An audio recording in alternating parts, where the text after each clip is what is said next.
अब जब भारत दुनिया का चौथा सबसे बड़ा रिन्यूएबल एनर्जी कैपेसिटी इंस्टॉल करने वाला कंट्री बन ही चुका है, वहीं दूसरी ओर यूएई, सऊदी अरब, सिंगापुर जैसे देशों ने भारत से रिन्यूएबल एनर्जी इंपोर्ट कराने की बात कही है। तो इस समय में पूरी दुनिया की नजर आखिर भारत पर क्यों ना हो। और इस समय सबसे ज्यादा बेनिफिट्स उन कंपनीज को मिलने वाला है जो भारत के अंदर रह करके बड़े स्केल पर सोलर की मैन्युफैक्चरिंग शुरू करेंगी, क्योंकि भारत न सिर्फ डोमेस्टिक कंजम्पशन के लिए बड़े स्केल पर सोलर प्लांट को सेटअप करा है, बल्कि जो हमारी सोलर पैनल्स की डिमांड है वो पहले के कंपेरिजन में डबल हो चुकी है। और सबसे इंपॉर्टेंट चीज की भारत की पीएलआई स्कीम के तहत जो भी कंपनीज भारत में मैन्युफैक्चरिंग शुरू करेंगी उनको एक्स्ट्रा बेनिफिट्स मिलेंगे। अब इतने सारे बेनिफिट्स होने की वजह से लगातार कंपनियां भारत के अंदर सोलर इंडस्ट्री को लेकर के इन्वेस्टमेंट जारी कर रही हैं, जिसको लेकर के आज एक काफी बड़ी खबर सामने निकल के आई है। लेकिन ये खबर इंपॉर्टेंट इसलिए है कि ये कंपनी भारत में सोलर सेल्स बनाने का काम शुरू कर रही है।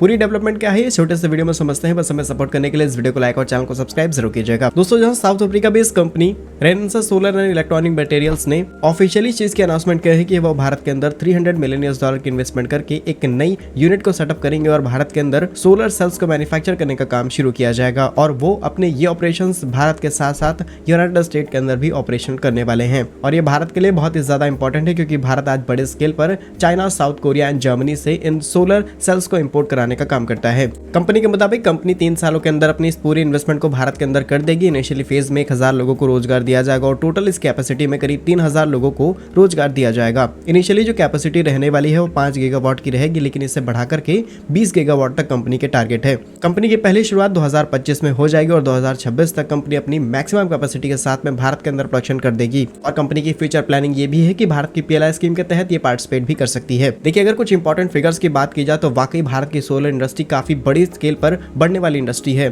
30 नवंबर 2022 वो डेट है जहां पर भारत ने दुनिया में सबसे ज्यादा बड़े स्केल पर सोलर्स को इंस्टॉल करने का काम किया था। ये कैपेसिटी करीब 61.97 गीगावाट की थी एंड 2023 में टोटल जो भारत की कैपेसिटी थी वो 79.07 थी। और ये हर साल 19% की ग्रोथ रेट के साथ में आगे बढ़ रही है, जो 195 गीगावाट तक 5 सालों में हो जाएगी। भारत की इस इंडस्ट्री में जो फॉरेन डायरेक्ट इन्वेस्टमेंट है वो करीब $14.12 बिलियन की है। और डोमेस्टिक मैन्युफैक्चरिंग के ऑलरेडी भारत सरकार ने पीएलआई स्कीम को लॉन्च कर रखा है, ताकि भारत में हाई एफिशिएंसी सोलर मॉड्यूल्स को तैयार किया जाए। India is now 4th global country जिसने बड़े स्केल पर रिन्यूएबल एनर्जी कैपेसिटी इंस्टॉल की है। विंड पावर इंस्टॉलेशन में हम 5th पोजीशन है और इसमें बड़े प्लेयर्स हैं Adani group, photovoltaic power private limited, अजो global, Jinko solar, first solar जैसी कंपनीज ने मिलकर के काम किया है। 2021 में 1,37,000 लोग इस इंडस्ट्री में काम कर रहे थे और ये 47% के ग्रोथ रेट के साथ में हर साल आगे बढ़ रहा है। बाकी भारत के लिए अच्छी शुरुआत है कि कंपनी भारत के अंदर उस चीज की मैन्युफैक्चरिंग करने जा रही है जो भारत काफी बड़े स्केल पर चाइना से इंपोर्ट कराता है। यदि आप हमें यहाँ तक सुन चुके हैं तो कमेंट बॉक्स में जय हिंद जरूर लिखिएगा, ताकि हम आप तक ऐसी खबरें लाते हैं। भारत के ऐसे ही यूजफुल वीडियोस पाने के लिए हमारे YouTube चैनल को सब्सक्राइब जरूर कर लीजिए। मिलेंगे हम आपको एक नई और इंटरेस्टिंग वीडियो में, तब तक के लिए वंदे मातरम,